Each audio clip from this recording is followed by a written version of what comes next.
Going. Oh, and Whoa. it's gone. Oh, Gone. no, it's Right. here. No, actually, it's here. It's on. Yeah, whatever. Yeah. The numbers are moving in the corner. Oh, no. Oh, that's good. That's good. It's like, yeah. So, oh, look at that. We have John already. We have Ephraim. We have Joe. Welcome. Welcome. Oh, well, hello. You know, starting this Monday morning. Oh, yeah, that's right. Oh, all right. Yeah. Actually, that's your job. You get to go ahead. Go ahead. Good morning, everyone. It is Monday. Monday. Yeah. December 5th, 2022. I can't get over that. That means we're less than a month away from 2023, and I will fuck that up for 6 months. Yeah. All right. You ready for this shit, Daphne? No, but go ahead. All right. Hit it. Well, I say that, but then I can't even find this shit. Right, yeah. Neither of us are ready today. Here we go. The views and opinions expressed within the video content found on the Indy Comics Network are those of the speakers and do not necessarily reflect the views or positions of the Indy Comics Network or its sponsors.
It is difficult to write these words, but I must for my own sake.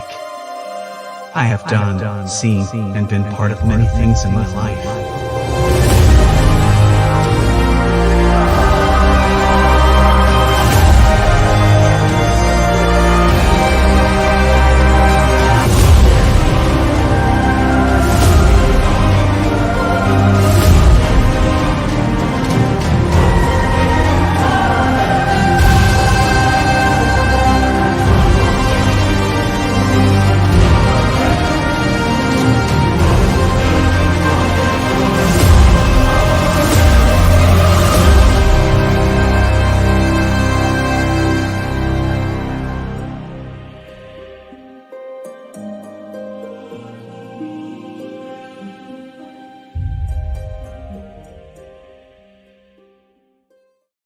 God, for fuck's sake, that first bass drop. Like, I swear to God. Yeah, I know. You have that little explosion, and it's like, goosebumps. Again, thank you, Tyler Carpenter, for making that for JD. We can't get enough of it. That's for sure.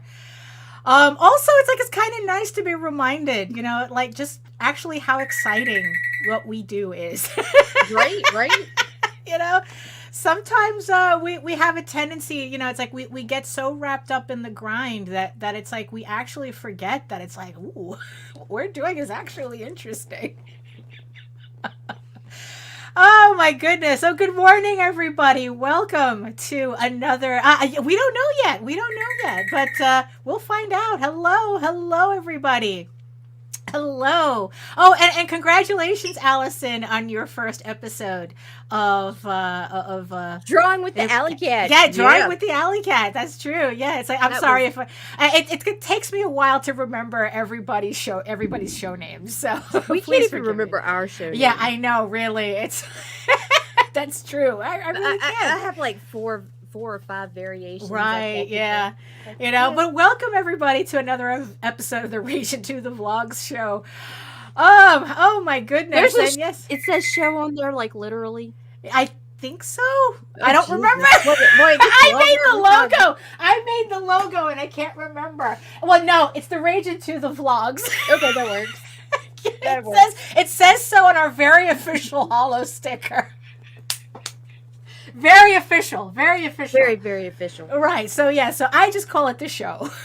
I just call it the show because that's what we're it is. We're uber professional here. Yeah, I know, really. You'd almost think we don't know what we're doing, but hey. So thank you so much for the 15 people who are watching us right now. Wow, 15 people next to the giant eyeball. What the fuck is wrong with you people? All right, you have nothing else better to do today, but that's okay. Neither do we. Oh my goodness. So I guess we might as well get the introduction started, and I figure I'd start with this one. All pay heed. Now enters His Holiness Torquemada, the Grand Inquisitor of the Spanish Inquisition.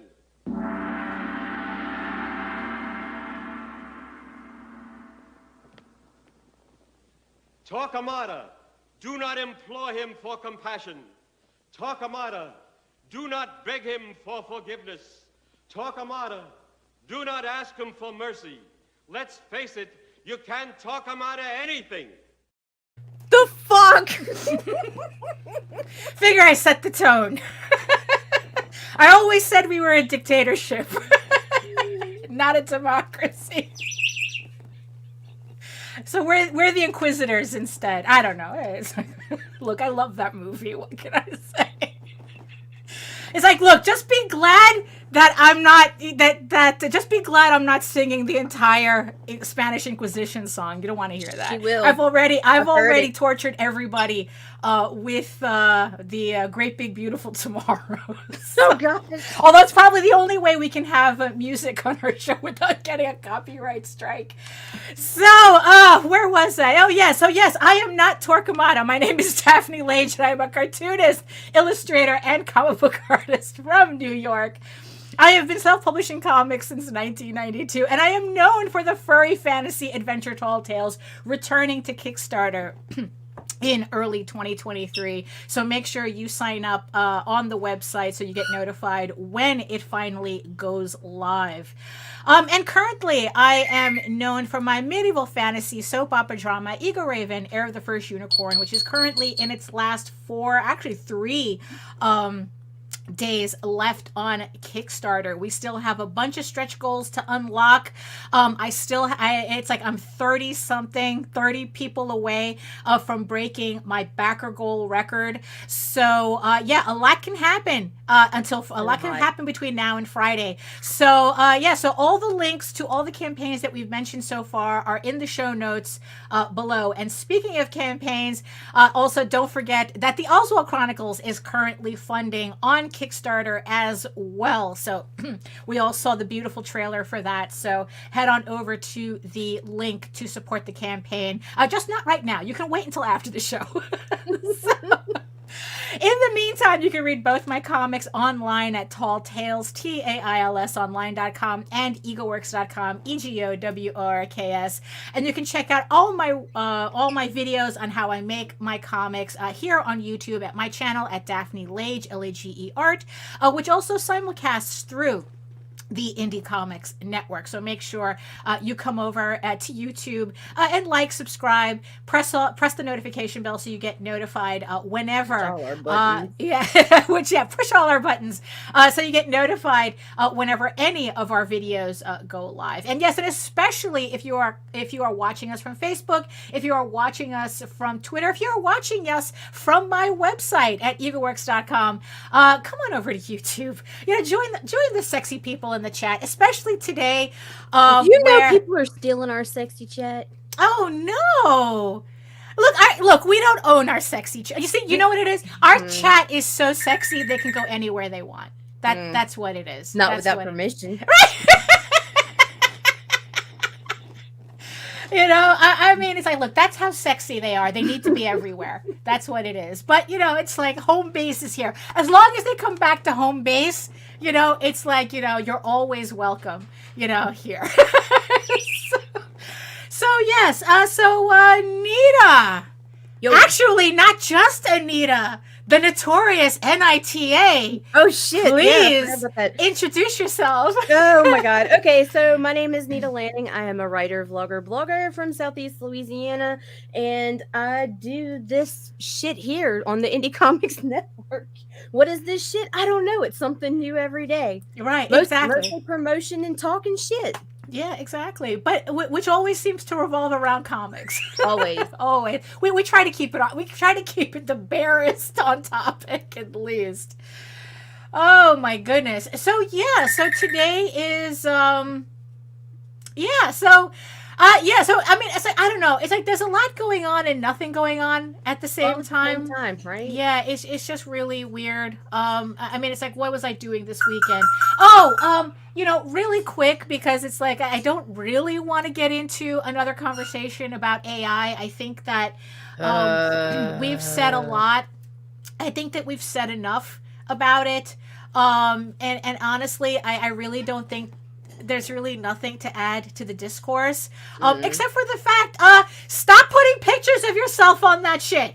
Right. I mean, really, it's like, look, it's like people are beginning to use the AI as a filter for themselves. And it's like, I just want everybody to understand that you are giving some shady Russian company permission to use your image anywhere and everywhere. Once and it's those in the of you AI. posting pictures of your kids, you're giving that right. pedophile permission to snatch your baby's face. Right, exactly. They want. Right, but exactly. Go ahead. It's like, stop doing that. Stop feeding. It's a free country. Go ahead. Right. Well, that's true. Bitch. That's true. Yeah, feed exactly. Feed it your babies. Feed it your souls. Go ahead. Yeah, exactly. It's like, but the thing is.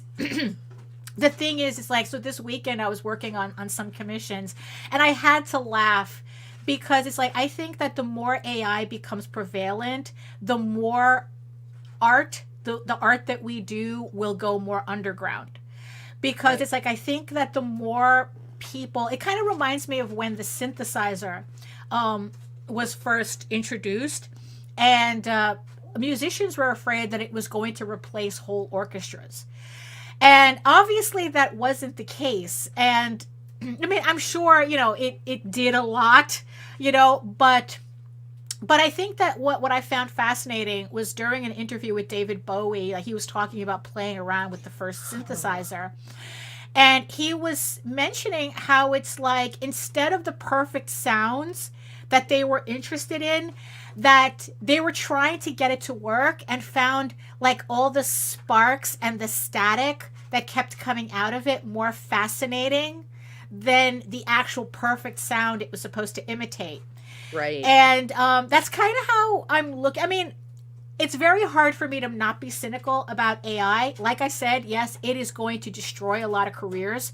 It's going to destroy a lot of opportunities for artists, for artists to actually study their craft and whatnot. It's going to close a lot of doors. But at the same time, it really do. I think that what it is that the more perfect, unless you're not asking for hands, the more perfect and non-watery, borderline pink eye eyes, it's like the more perfect AI becomes, the more people are going to want to see the distortions, that they're going to want to those see slight imperfections. The imperfections. I mean, it's like there was a friend of ours that he transferred from doing paintings to digital art, and I remember JD talking about how he treasured a painting that he has where he accidentally put his thumbprint in it. That would never happen in a digital painting, and we're not even talking about AI at this point. And I think that it's going to eventually lead to, kind of like how record players are now coming back in vogue. People want to hear the static. They want to hear the skips. They want to hear that sound of the needle hitting the groove. That little crackle. Right, the little crackle, right. So it's like, and I really do think that it's going to open up a new underground for artists. But here's the thing, though. I think that even that is going to be very specific as to what it opens up to. And I think that, again, I've always talked about we have to outhuman the AI. And I think that the more human and the more passionate the artwork is, those are the people who are going to survive this. Yeah, exactly. Draw better hands. Exactly. You know, and like I said, I was working on some pieces this weekend where I was like going, an AI could never do this. Mm-mm. You know, and it's like, you know what? It's like, I see, it's like, you know, I'm not naive as to what's happening, but it's like, you know what? Yeah, there's only going to be so much that technology can do. You know, it's, yeah, it's like, you know, so that's, so yeah, so that's pretty much as I want to talk about AI, because like I said, the conversation is not really changing. The genie's out of the lamp, and we're just all going to have to deal with the consequences of that. Yeah, so also another thing that hello Facebook user, come over to YouTube and declare yourself. But that's yeah. Oh, okay, there you go. Yeah, and speaking of something that, you know, it's like I gave, you know, so I think like the last time we spoke, I talked about, you know, needing to start retooling some short stories for a collection that I'm making. So today I just sent, last night I sent Nita the second one of those stories. And, you know, I just have to laugh because it's like, it's just really funny. It's like, we can say how, like, I'm always talking about how much, you know, I love Ega Raven and her as a character and all that. But with these new stories, it's like, I just have this overwhelming need to torture her. and Nita is just like, what the F? You know, and I go, no, this all makes sense in the grand scheme of things. You know, this all makes sense. So, you know, so it's just really funny. It's like how, again, it's just like, I forget, like sometimes I forget just how much, you know, I love working on this. Yeah, because no context or nothing. We pop at the StreamYard and it's like the first thing I tell you is, I hate your story. And I go, oh, so it worked. Yeah, it's like, oh, so it worked. It was exactly what I wanted. Exactly what I wanted. You know, and and it's like, yeah, so it was just, so you guys are going to be able to see this. I am going to be offering up this collection of short erotic stories later on. It's just that I figure I start working on it now to slowly get through it. But yeah, there's just so much going on. There's just so much going on, and because of that, my brain is fried. How about yours, Nita? And it's like, my brain's always fried. Yeah, so it's like, so last night she goes, oh, so topic? And I go, your guess is as good as mine. And I go, you know what? Let's bring it to the chat again. I think that we had a really good time on Friday when we were just taking your questions, and I thought we'd do it again. And I want to start off with John Celestри's question. Yeah, he was, yeah. So it's like, having your own website to sell your books after finishing a crowdfunding campaign. What basic pieces of merch will people buy? Well, this was a very heady conversation that we had a couple of episodes ago, and we're still working on it. I had revamped, for those of you who are just catching this. So I revamped my websites because I really started thinking about this. It's like, okay, it's like, what happens between campaigns? When we don't have a campaign running, but we still want people to buy our books and have access to our books. So and also the whole Twitter apocalypse and whatever, the whole social media apocalypse that's going on right now just kind of made me, hello, hey Grant, just made me realize how important it was for us to go back to having a base of operations, for having our own website that we control, so that we can start feeding people to our website and then kind of like moving them on from there, so that no matter what happens to anything, like any social media, you get people used to the idea that they can always come back to your website, that no matter what happens, your website is always going to be there for them to find your stuff. So so I fixed up, which also meant that I fixed up my store. I updated my inventory. I'm still working on that. And what I did this time around is, like, not only did I try to find places to always put links to my store and my website to, especially the website, which leads to the store again. Right. Website, and then you want to get everybody to branch out from there. And what I did was I went back to my old Kickstarters and I started putting links to my store, because, like, you can change the button on your website, on your campaign, once it's over. So like the Ego Raven ones, I have all my Ego Raven previous campaigns, they now link to my current campaign. But like House of Bob, like the Pop of Color sketchbook that I did, the whatever sketchbooks that I did before I did Ego Raven, those campaigns I linked to my store. So it's like, okay, you want House of Bob, you can pick up the last of the Kickstarter House of Bob from my store directly. It's like if somebody finds my Pop of Color sketchbook, it's like, oh, okay, well, you could still pick that up in the store. Nita had mentioned to me that her Bitly links for older campaigns are still very active. Very much so. So if people are finding your old campaign still, you have to make sure there's a link there to where people can still get it, because you don't want them to see, oh, it's a closed campaign, that's it. No, you want to say, oh, buy the books here, right. And then link that to your store.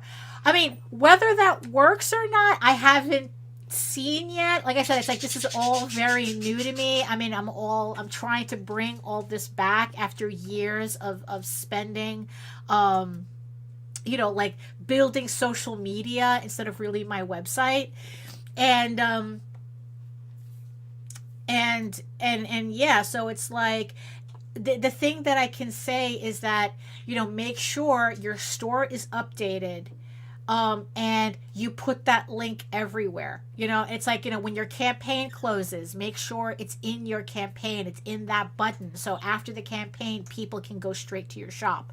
I know with Indiegogo, if you're on In Demand, you have that as kind of like your storefront instead.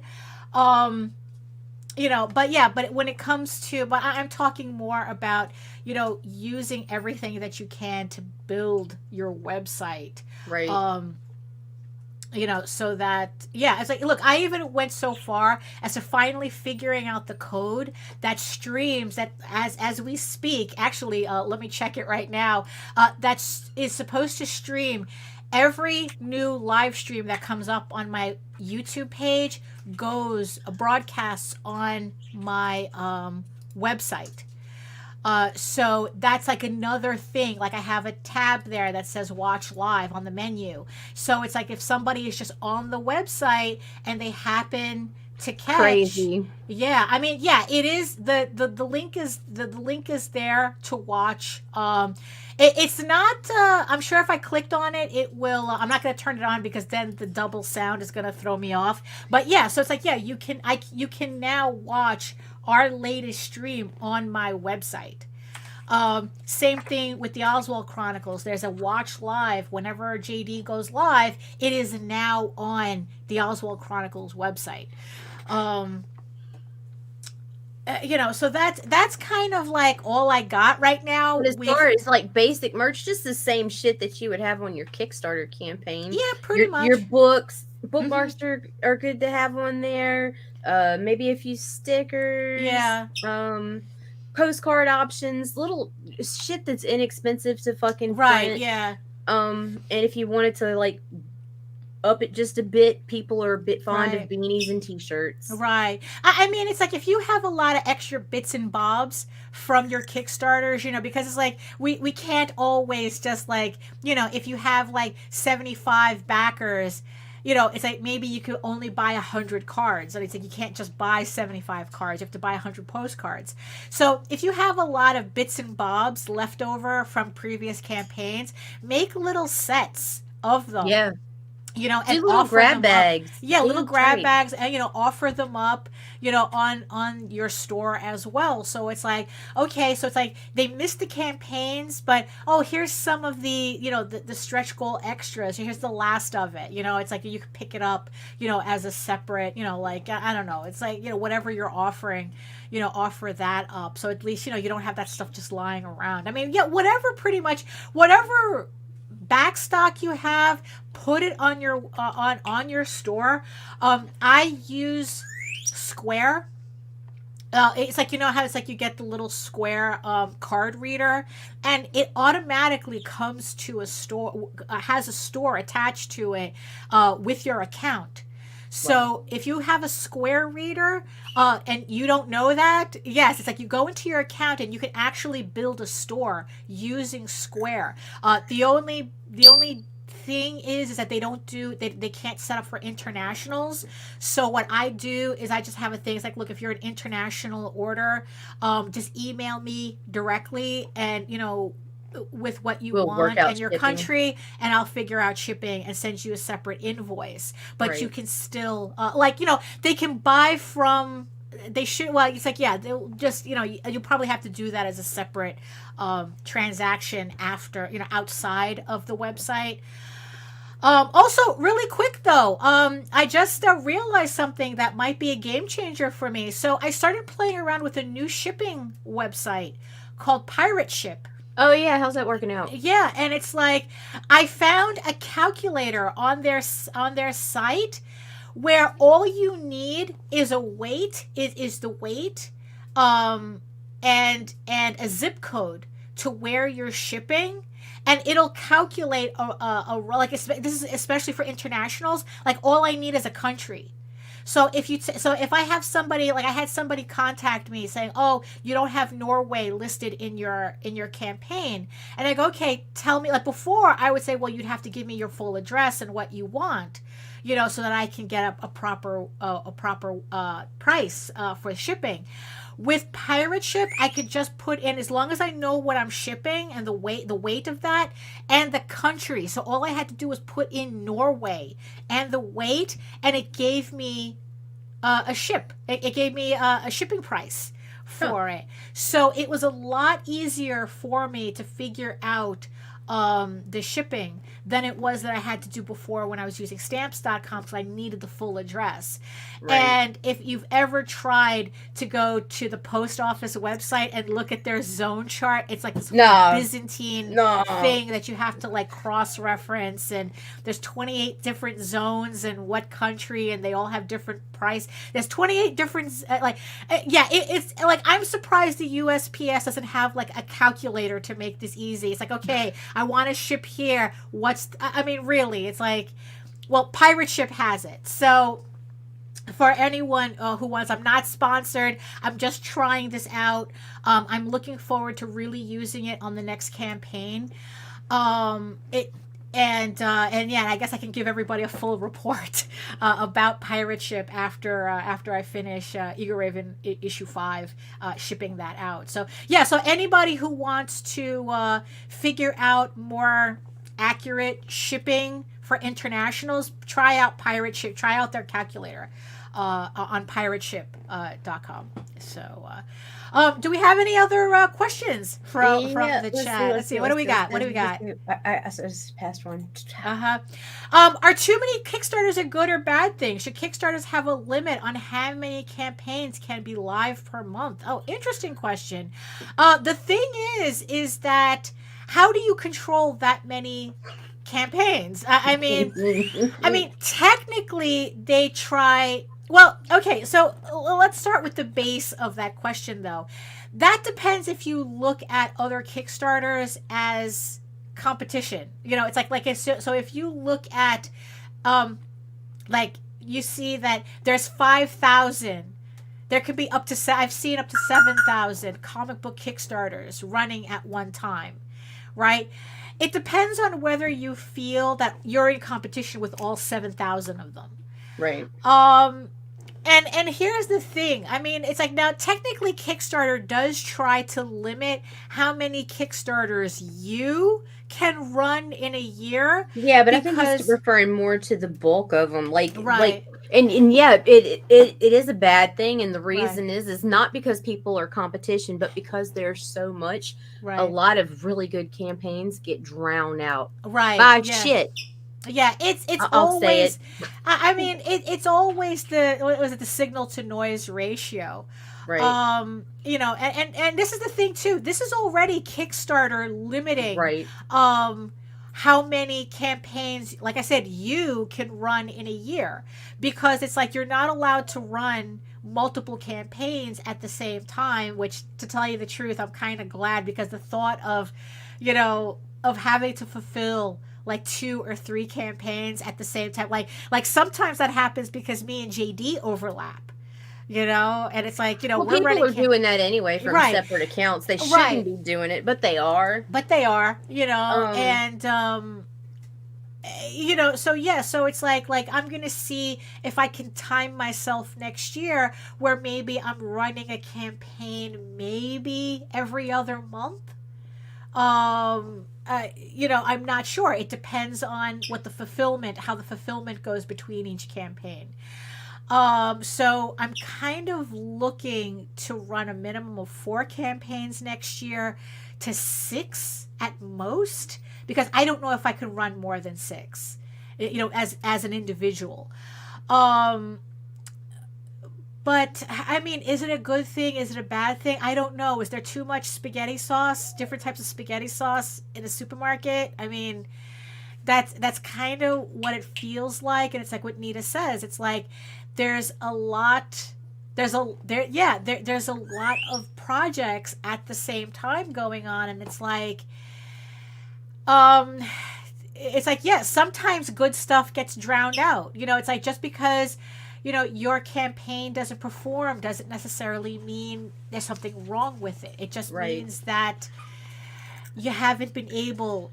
There weren't enough eyes on it. Push it, put it on that eye level shelf, not way up high or right at the bottom. Right, exactly. Where, you know, so that's kind of something that I mean, we have no control over it. That's for sure.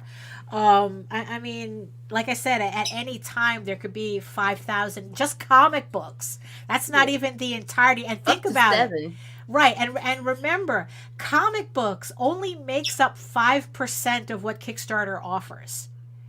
So, which comic books is the only thing I recommend back in Kickstarter. Exactly. Like, everything else is kind of sus. Everything else is sus. I'm going to tell you that straight up. Same thing with any crowdfunding platform. Right. Yeah. You know, it's like because comic books has the highest rate of fulfillment. But it only makes up 5%. Creators wanting to return but you get a lot of money grabs in tech and in right. other. Yeah, exactly. You know, it's like because that's the thing. It's like you can get you know, I'm saving. I'm being greedy. I'm saving those for myself right now. I don't know. It's like you know, I can, you know, it's like I have no problem with myself fondling an Eagle Raven body pillow, but I don't know. I'm kind of like a jealous type. The thought of anybody else fondling a body pillow is it's like no. Oh, okay. Right here, it may just be certain sites are not able to link through. If anybody else is having that problem, if you hear that from anybody else, try making a Bitly link to your Etsy account and posting the Bitly inside the Kickstarter, but make sure you use the full HTTPS bullshit, like the full link, the full code, and that should work. Yeah. You know, because I know that some sites, like I know that Kickstarter links are kind of iffy on Facebook. You know, there's this whole it's kind of like I'm always using a Bitly link on Facebook. Don't use the short link that Kickstarter makes. Like I don't know, I think Bitly helps conceal that a bit. Right. Okay, Nick, here's the deal. I'm going to stop it before Daphne can even answer. Even if we did, we're not going to tell you on the show Like if we recommend a print, well, do you have a recommended print on demand service for merch? Like if you're asking for a specific company, no, we'll never do that here, and here's why. Okay. If you want to message me in the background, I can give you names of people I wouldn't go with. Okay. And reasons why. But because I'm interested in seeking discount codes eventually and stuff for our subscribers, you'll never hear me give favoritism live. Right. Ever. Okay, so on that note, because there's a couple of companies that I know of, but I haven't like tried them personally. I mean, if you wanted, like, I'm only going to talk about one because I have spoken about it before, because especially if you're trying to collect like little tchotchkes and things for like try out little things for your campaigns. Sticker Mule is the company that I mostly use for that. Every week they have a special deal where you can get, like this last week they had magnets.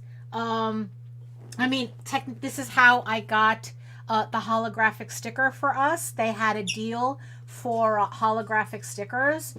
And it's like I'm waiting for them. Sometimes they come up with keychains. They come up with acrylic pins. Although honestly, stay away from the t-shirts. I've done the t-shirt once and it's not very good. They use an inkjet spray printer and it's very, very first sloppy. time through the dryer, it's, you know, I really didn't like the quality of it. The shirt is excellent, but the print itself is kind of janky, so I wouldn't recommend the t-shirt. But so if you wanted to try out certain things, you could try Sticker Mule. Like I said, around every Monday at 3:00 they unveil the new deal for the week. So, you know, and I'm contacting them right now. Oh, there we go. Oh, I thought you contacted them. No, I've never thought about contacted them already. Sticker Mule. It's like, no, yeah, holy shit! If anybody, we're gonna have a discount code. You know, for this, but anybody else, I would be. It's like, well, I know some other companies, but I'd be recommending them blind. I wouldn't know like what. I don't we wouldn't want to any do that anyway with experience, all the print on demands that are just in my own personal friends list and stuff. Right, yeah. And even some of them that are in my friends list would be on that list that I would low key talk with you about if you. I wouldn't just be like, hey, don't go with these people. Don't. But if you came to me and asked for them by name or what I thought, yeah, I'd have to tell you the truth. Right. Yeah. Right. That's I know that, like, I don't even like if you want like enamel pins or something, I don't even know the name. You would have to contact like JD directly. I know that he did an enamel pin about a year ago and it's very nice, but for the life of me, I couldn't remember the company, you know? So, but that's the thing. It's like, yeah. So there you go. So contact us behind the scenes if you want anything specific. But like I said, my experience with that it's pretty much outside of Sticker Mule. I don't know because I haven't tried anybody yet. What's funny is that merchandising like tchotchkes and stuff like that, over the years, I haven't really had a lot of good luck with. So that type of merchandising is not really something I personally look into. So that's not something that's not really something that I have experience with. But if there's anybody, you know, it's like, but like I said, contact Nita, DM her, and you know, she can hook you up with a couple of people. And yeah, maybe if it gets to a point where we get like an affiliate link or something, you know, we can try it out. Yeah, for sure. Get some official rate. We're open to all affiliate links. Yeah, yes, exactly. Send them our way. Anything that could get anybody that watches us a discount. Exactly. You know, because that stuff can really get expensive. You know, it's like that's why I try to stick with like paper goods. You know, like postcards and trading cards. You know, it's like maybe the occasional metal bookmark. Yeah, exactly. Even some games I've been stiffed on. So yeah, you know, they have. Yeah, it's like I know that there was a point where Kickstarter was actually thinking of removing, I think like it was video games from Kickstarter because it had the lowest, I think it had less than a 2% fulfillment rate, you know, but it's like, you know, right. Yeah. Amazon is, I've heard of, you know, like trying to set up, try to set up an Amazon account to sell through there, but I don't know. It's your mileage may vary on a lot of these things, but it's like if it's an option that you can look into to sell your merch, might as well, you know, try it. Like I said, the worst that can happen is that Amazon says no. You don't sell enough or whatnot to merit having a marketplace on there. So yeah, so that's all I got for that one. Sorry if I couldn't be more helpful with that. You know, so what else do we have? Who's next on the block? Is Bits and Bobs really worth the overhead to promote your wares? I personally find it's a mixed bag. Bits and Bobs don't always bring people back to your core product. Yeah, that's always something I've had. Well, because I have who's its and what's its galore. You want thingamabobs? I got 20. Save it for tomorrow. But who cares? No big deal. So, God damn it. So yeah, that's an interesting one because, like, on one hand, okay, so you know, on one hand, you know, it's like, yeah, it's like you kind of think that you need tchotchkes to sell your book. But here's the thing. We've heard people who say that it's like, oh yeah, when I'm at conventions, I sell a shit ton of, I don't know, shot glasses. Right. You know, it's like I sell more shot glasses than I sell comics. And the thing is, though, it's not really the positive thing that they think it is. You know, it's not really, you know, it's like, because I'm sitting there thinking, well, then you're not a comic book merchant. You sell shot glasses. Right. You know, I mean, it's like you're at a comic book convention selling shot glasses. You know, it's like, does that really make sense to you? So that's the thing that kind of that bothers me with that, because it's like, you know, okay, on one hand, you know, it's like maybe, okay, the shot glasses are helping him pay for making more comics, but at the same time, it's like, yeah, but you're still not selling comics. I mean, it's kind of weird. Like I said, I personally am not into merch. Well, here's the thing. I would love to have Eagle Raven an enamel pin, maybe like get like a figure 3D sculpted, or getting like you know, t-shirts done and whatnot. But the thing is, though, is that that's not really where I want the focus to be. Like, you know, it's like I'm not, like, it's just very hard for me to think of myself as beyond selling comics. And until I can get my comics up to a certain point, I don't feel that tchotchkes or t-shirts or whatever, or even body pillows, you know, is really going to help me in that endeavor. Like, does that make sense? I mean, you know, it's like I want people to buy the comic. You know, it's like, would I like them to be excited enough that they want anything that I put out with Eagle Raven on it? It's like, maybe, but that's kind of not where I am right now. You know, and the thing is, though, it's like the merch that I would want is so specific that it's like we're talking about a cost, like an overhead cost, that I don't think could be justified currently. So it really, that's why it's like, usually when I get the stuff from Sticker Mule, like the keychains and stuff, like I stick to that. Like, okay, they're just little giveaways and whatnot. You know, I do little buttons, or, you know, little lapel buttons or something, you know, simple things. But I'm mostly doing them as giveaways rather than, you know, it's like, oh, it's a merchandise to sell. you know, it's like, yeah, I don't know. It's like I agree that it's a mixed bag. You know, but because honestly, if you're finding yourself making more tchotchkes than you are comics, right?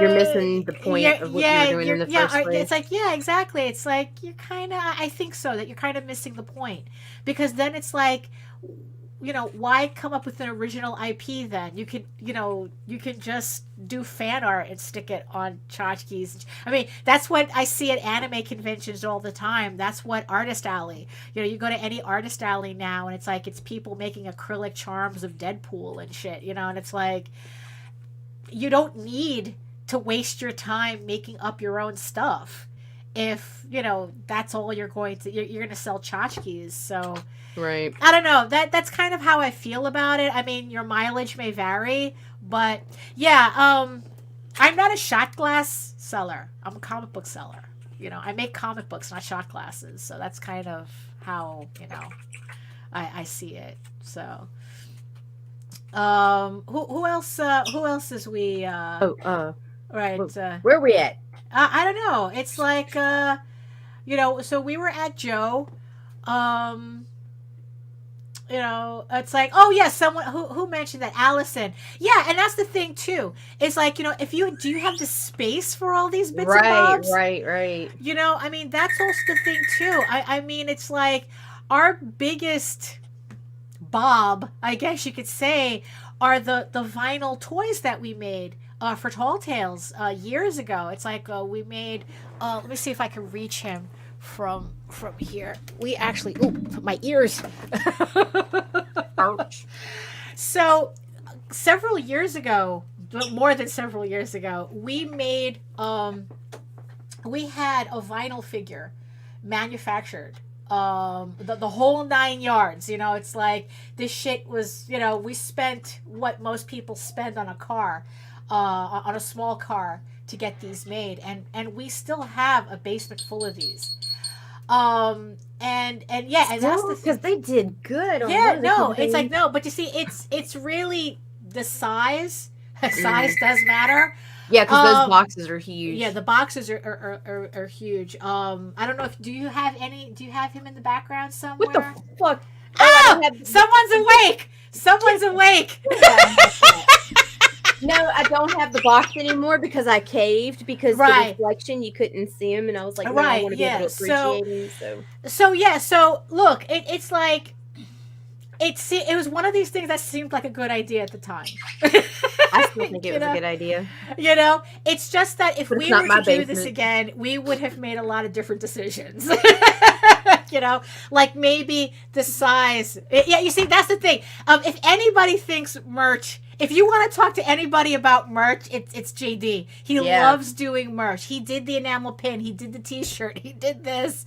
You know, I mean, he almost did another vinyl toy, but it's like other realities. Oh, look, Daphne, look. Right. They comment for you. Right, exactly. I am updating my website so that I will have all the variants of him up. But he will also be available on the next Tall Tales campaign, which is coming up somewhere early 2023. So that's the thing. Help clear out my basement. You know, hold on, let me put him back. It's like if I don't put him back now, he's just gonna be floating around the office until. Yeah, the cats have used my green one. Yeah, you know, I don't know why they don't fuck with the black and white, but the green they got a thing for. Right. Oh, okay. So that's something to really take to consideration as well, is how much space you have and whether it's worth it for you. Because you got to remember, I mean, you might be stuck with that merch for a while. You know, so, you know, yeah. So I guess, you know, yeah. Yeah. Yeah, exactly. Yeah. You know, I mean, you know, yeah. So, there you go. Yeah.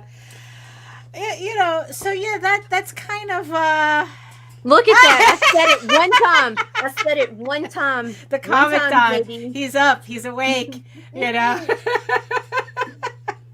You know, and oh, and I forgot to press the button on the coffee maker. Good thing that doesn't take too long. Oops. Look at the don't worry about the space. Look, it's like, look, it's kind of like also it's the difference. You know, yeah, posters are weird, you know, because it's like, remember when 11 by 17 prints were all the rage at conventions, and now it's like, no, they're too big, you know, it's like, and never listen to your fan base, because you're going to throw an idea past them and they're going to be like, yeah, do it. Oh, I can't wait. And them motherfuckers are not going to buy that shit when you bring it to life. They're not. Yeah. They won't. Yeah. Oh, so John Celestri is thinking about POD shirts. I would be careful with those, because I have yet to find one with a quality that's worth the money. I don't know those. Oh wait, the Oswald wasn't print on demand. Right? No, that's Oswald a badass fucking shirt. Spend the extra money. Get a bunch of sizes. Get silk screen. He did, and that's the thing. He bought. Yeah, he spent the money to get it actually silk screened. And it's not. And I am a lazy ass bitch when it comes to laundry. That shit gets grabbed up, thrown in the fucking wash, in the dryer. I don't care if it's delicate, very if good it quality. shrinks, I'm done. That shirt and I cut it up and it's still hanging in there. It's right, beautiful. yeah. No cracks in the print, nothing. No, because it's actual silk screen. I've yet, but it's like for the print on demand stuff, I have yet to find one. Even Redbubble, I wouldn't recommend, because as much as I really like their dye sub shirts where it's like they can get the full color print, it disintegrates really fast after a couple of washes. TeePublic is okay, I believe is the name of it. I'll have to double check that. But the color palette's very limited. Yeah. You know, so that's the thing though. I'm not sure if TeePublic. I'm not sure if they're silk screeners. Because I think that there's one that JD he's constantly buying from, and the thing is though, I think they're actual silk screeners, but I'm not sure. And you know, but like I said, like even with Redbubble, it's like I try not to use the shirts a lot, and I wash them, you know, so that I'm not washing them a lot. But they're still kind of like they're not lasting. They're looking a little on the rough side. On the rough side, you know. QWERTY. He says that those are it's this is I think it's based in Ireland. And we're assuming they're actual silk screeners. That you know, because their colors are usually really good. You know, it's a limited palette because of that. But the thing is though, if you're using actual silk screen, that's expensive. Right? Oh no! Yeah. Oh shit, Tina! I could have 24 by 36. Oh yeah, no, man. That's the nobody thing. has that kind of wall space. Yeah, that's the thing. I mean, it's like it was kind of trendy. There was a time when it was trendy. Whenever I don't know if you guys are old enough. A lot of you, I'm sure some of you remember the poster catalogs that used to come in the mail, and it would have like all the Pink Floyd posters. You mean posters.com? Maybe all posters. Yeah, it's like you get the catalog in the mail, and it would have like those dorky, you know, Murphy's. Nope, never got one Murphy's in the mail. I'm not there, Daphne. You know, posters, and you know, it's like all of these, you know, like you would find, you know, like we all used to hang up in our rooms. Remember those days? You know, all the rock concert, you know, posters and the airbrushed wizards and unicorns. You all come on. You know, but now it's like I'm more concerned. It's like if I do a print, can I fit it in a Gemini mailer? Right. You know, which remember we have a coupon code for that. Yes, yes we do. Yes. Region 10. Yes. You know, so now it's like, it's like, you know, everything is like, okay, can it fit in a Gemini mailer? Can I mail it, you know, without having to create elaborate packaging for it. You know, it's like even fold it flat. Yeah, exactly. You know, it's like at conventions, it's like, can people easily buy a frame for it? You know, it's like Sam, I was watching a video that Sam has on his channel where he was talking about the type of prints that he does for conventions. And he's going with an 8x8 size, which I thought was pretty unusual. But it's like, I guess you can go to Michael's, pick up an 8x8 frame like really easily. Done. And you're done. And but you don't even have to go to Michael's. You can go to Dollar Tree for that shit. Right. So it's like you can decorate a kid's room in no time with that. So, or your own room for that matter. It's like, you know. Yeah, exactly. You know.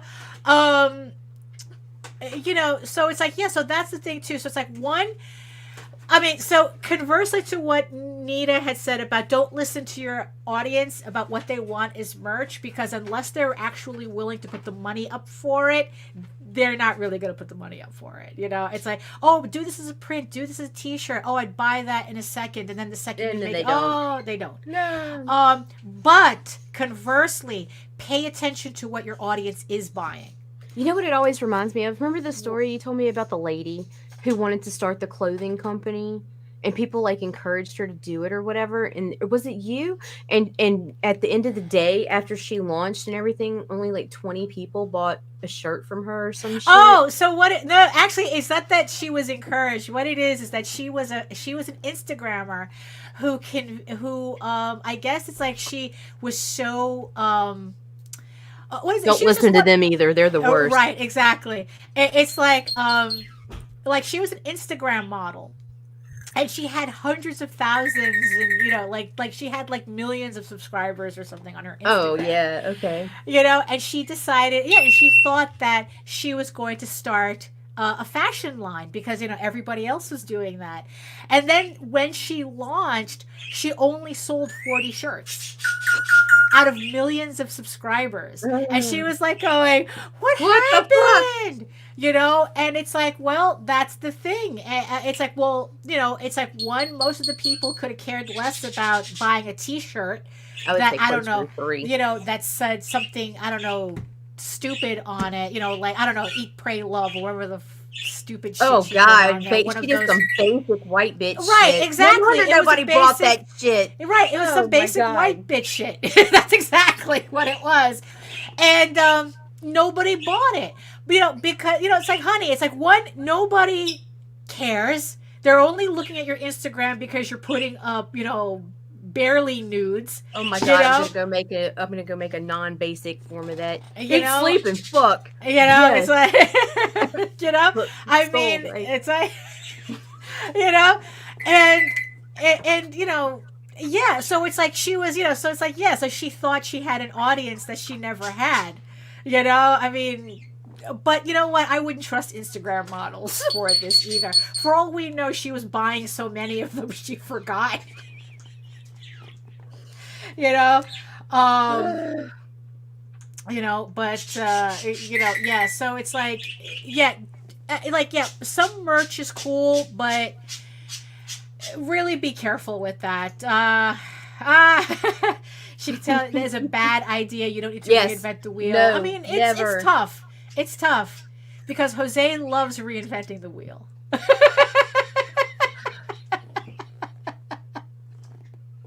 You know? Yeah, exactly. I mean, 1 million followers, it's like that doesn't really mean anything. Doesn't mean anything. Yeah. And speaking of, oh my fucking God. What okay, happened? So they're all over right now. I had to block some out of the fucking group. Look, people, promoters off of Fiverr are usually bullshit. They're not even going to share your shit, not even once. They're going to take your money and they're going to duck out. Also, mailing list. My fucking God. If I see one more motherfucker sign up for my 10K plus mailing list. Okay, dudes, listen up. Someone else's curated mailing list is not curated to your audience. Yeah. They are absolutely not. I don't give a fuck if they have a high-end, say, 10, 15% click-through rate for their own personal shit. Right. Unless you are just copying tit for tat what they are doing. Their mailing list is useless to you. Stop paying these motherfuckers $30 a day to run to just put your link in their shit. You're wasting your fucking money. I mean, for that you buy Facebook ads. As useless as Facebook ads are. Like, I mean, dude. I'm still traumatized from my last attempt at kind of like expanding my Facebook you're better off budget. being seen through group engagement. Just fucking, if you don't have the time to fucking do it, throw me, Heather, Ellen, Jeffrey Haus is another one who I see doing it on the regular. There are plenty of those too. So, but make sure you see them motherfuckers posting, because they will tell you, I'm gonna post your shit everywhere. Everybody gonna see you. I guarantee you can get $20,000 on your next campaign. Don't believe that shit. Don't believe it. Yeah, believe what you see. Yeah, exactly. Believe what you actually get, because like it's like Facebook ads really didn't work for me on the last campaign. It's like, instead of spending $5 a day for like 2 weeks worth of ads, I was recommended to spend $20 a day to get more reach, and all it got me were trolls. That's it. And it's like, I'm like I said, I'm still traumatized by that. Because just like the mailing list, way Facebook lines that shit up is they're going, okay, even if you put it comic centered, okay, so what's that target demographic? They're going to say select men ages 35 to 50. Right, yeah. And they're going to go based off of mainstream comic interest. Right. That's not going to do you any fucking good. Mm-hmm. Yeah, like, unless you know the exact demographic you're looking for and put in those fine details yourself, you're not going to reach them through Facebook. Right, ads. yeah. I mean, it was just, like I said, I'm still traumatized by it. So yeah. Now, if you're doing superhero comics. Oh, well, yeah. That might work for you. But yeah, it's a little, that goes into like, it's like, there are certain trends that do better than others, but, I don't know. It's like, you know what? It's like, I'm not here to follow trends, which is probably And I'm sorry, I just went off on that. But it was like looking at the 1 million followers doesn't even get you 0.5% consumer. And then I'm thinking about this. There's this one guy in particular who started off with DMing me, which pisses me off in the first place. Right. Do not fucking, if you have never said hello to me or fuck you or shut up to me or anything, do not fucking come to me with your business straight off the top. Yeah. Like, no. Just don't do it. Yeah. And he came to me and he was all about his mailing list, yada, yada, yada. When I started asking him questions, he couldn't give me direct answers. He was not proven in any kind of way. He didn't even know what his own click-through rate was. Right. And it's like, but yet you can charge people for 3 slots a week in a mailing list of 10,000 people, $30 each time it ran. Right. For what, dude? For maybe 18 people to see your shit? Maybe? Right. Maybe? Yeah. No. I mean, it's like, so watch out. Yeah, watch out for those guys. Just like whenever I run, like, even when I have a launch page up, I get inundated with emails and DMs from, it's like, oh, I can help you promote your campaign. It's like, ignore all of them. Right. Yeah, it's like, I mean, it's, you gotta sort these people out. I mean, there's literally a cottage industry of that on Kickstarter and whatnot. Oh, I can promote your campaign. Work with us and we'll give you and we'll pledge $50 to your campaign. It's like, look, I have yet to hear anybody use. So I'm gonna pay you $300 so that you can give me $50. Right. And I'm never gonna see or hear from you again, or you might share me one time on Facebook. Right. Exactly. And there's no real real way to like prove anything. You know? And I'm not trying to be an arrogant fucking prick, and I'm not asking for anybody, hey, come to me so I can promote your campaign, because I don't fucking care whether you come or not. That's up to you. But there are 3 people in the industry that you will see fucking repeatedly, and you will see their names on other people's posts, and it'll be the same post repeatedly. Right. And that's usually because they're paid. That is myself, Heather, Ellen, and this guy. I don't really know him, but his name's Jeffrey Haus. I don't know him personally, but I can tell he bust his ass. Right. So it's like, but the rest of them, scope them fuckers out, because there's a lot of them out there. Oh, I'm a paid promoter. Yep. Okay. Where are you? Right. You know, I'm and not gonna name names, but I am kind of bitter about one in particular right now Right. who recently was helping a friend of mine's campaign. And I'm a little bitter. I'm just a little bitter. Oh, you came across that person too? They contacted us too. I'm pretty sure we're probably not talking about the same person, but it's the same attitude. Like they have like only like 10 people. They don't even have a presence anywhere, but somehow that's some demonic shit there. They can promote you. It's like it makes no sense whatsoever. I wish I had that hubris. Send me comps to your book so that I can. I wish I had that hubris. You know, where it's like, you know, to tell you the truth, lately I did kind of try that. I haven't, let's just say I contacted somebody that I may or may not get an answer from, but I said, fuck it. And what was the worst they say is no.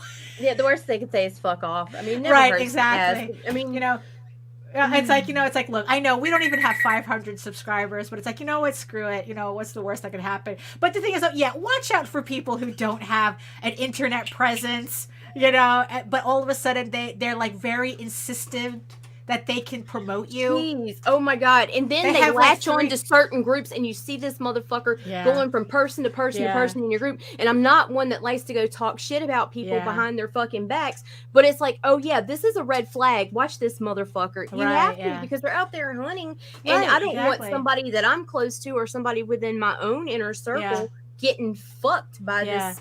Yeah, exactly. And that's another thing. You say no thank you all polite and they get all pissy rude. Right, which means that they were trash to begin with. Because if they were really professional, they would understand. But you know what? Just don't even engage. Just block them on site. That's what I do. Yeah, that's what I've started to do. Oh, goodness. And I block them because they stress me out so bad. Because it's like, you motherfuckers are the reason people like me get a bad name. And it's like, they make me want, and then people email me and DM me what they're sharing and shit anyway. So I always have to, I end up seeing it anyway. Stop. I'm going to have an aneurysm. Between that and AI artists. AI artists. You know? Keyword jockeys. Yeah, exactly. The keyword jockeys. So, okay. So, wow. All right. So, thank you, everybody in the chat for, you know, throwing these ideas out. It's been an hour already. Thank you so much. I knew I could count on you. I knew I could count on you guys. You know? So, that's, you know, like I said, we're all going to be underground soon. That's what it is. We're going to be underground, and then the hipsters of the future will be celebrating our work. God, people that know how to hold a pen just got right. Exactly. Could you believe it did this by hand? You know? Could you believe it? Like no electricity, and all they needed was paper and pencil. Like they could do this. You know, I wasn't calling anybody out. I'm just saying. Yeah, you know. So in the future, we will be the trendsetters. We will return to being the trendsetters. You know. You know, and dictating culture again. Get me the fuck out of here, Daphne. Jose needs I need to turn the coffee maker on. So let's do that. So thank you everybody in the chat. Like I said, I knew I could count on you. So there we go. Thank you so much for joining us on this Monday. Thank you so much to the 18 people who are watching us from regions beyond. Like I said, if you're watching us from Facebook, from Twitter, you know, come on over to join us on YouTube so you can join the chat and really, you know, it's like add to the discussion, you know, because like I said, Facebook acts up and Twitter doesn't even allow you to comment. So, so any final words, Nita? I just want to go home. There we go. So, in my case, if you want to learn more about me and my artwork and my campaigns and all that fun stuff, you can head on over to my main portfolio site at egoworks.com. EGOWORKS, where you can find links to all of my galleries and social media sites, but mostly I post to Facebook if you are into seeing sketches and current work in progress updates. And don't forget to check us out check us all of us on YouTube, at my channel at Daphne Lage Art, Lage, which simulcasts through the Indie Comics Network. So again, make sure to like, subscribe, hit the notification bell so you get notified whenever we go live. And also remember, you can read the first 5 issues of Eager Raven, Heir the First Unicorn, in its original black and white format. But if you prefer your fantasy to be more of a furry Lord of the Rings adventure, you can follow the link over to Tall Tales, TAILS online.com, and read the first 20 issues of Tall Tales for free. So yes, so here we are at the end of another Monday. We will see you again on Friday at 11 a.m. We'll do this again, and definitely we'll have order. We'll have order that's right. Friday. We'll have order. Yes, that's true. It's with a badass drawing. Yeah, it's the closeout party for Eager Raven, Heir the First Unicorn, issue 5. We will have the final raffles for some really awesome stuff that if you do a physical pledge to the campaign, you will be put on the wheel to win these items. And these are very special items that I saved for last. So make sure you catch us on Friday for the closeout of the campaign, because God, this has been a very strange campaign. And to tell you the truth, I'm actually kind of glad it's almost over. So, but don't let that discourage you from pledging. We still have stretch goals to meet. We still have a backer goal to break. So be a part of it, and make sure you get your pledge in between now and Friday.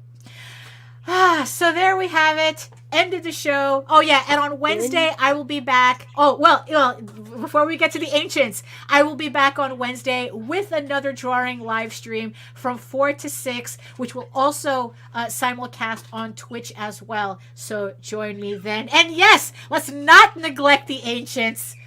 In the words of the Ancients, eat your food, moisturize, mind your business, literally and figuratively, and do the work, because when you actually do the work, you never have to fake your accomplishments. And I think we better get out of here before I start the Inquisition. Let's begin the Inquisition. Look out, sin, we're on a mission to convert the Jew.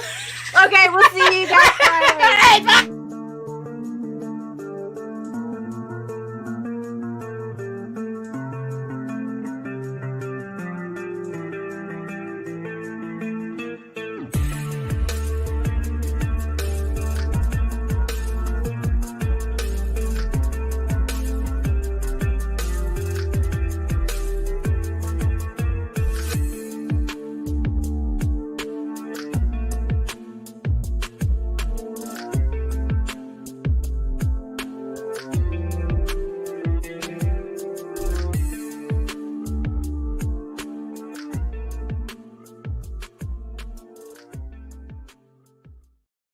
And don't forget, no, we're not. We're still live. What? Be careful, Daphne. Don't say shit. No! We're still live. Don't forget, coupon code RAGIN10, RAGIN 10, to save 10% on your Gemini mailers. All right. Bye, y'all.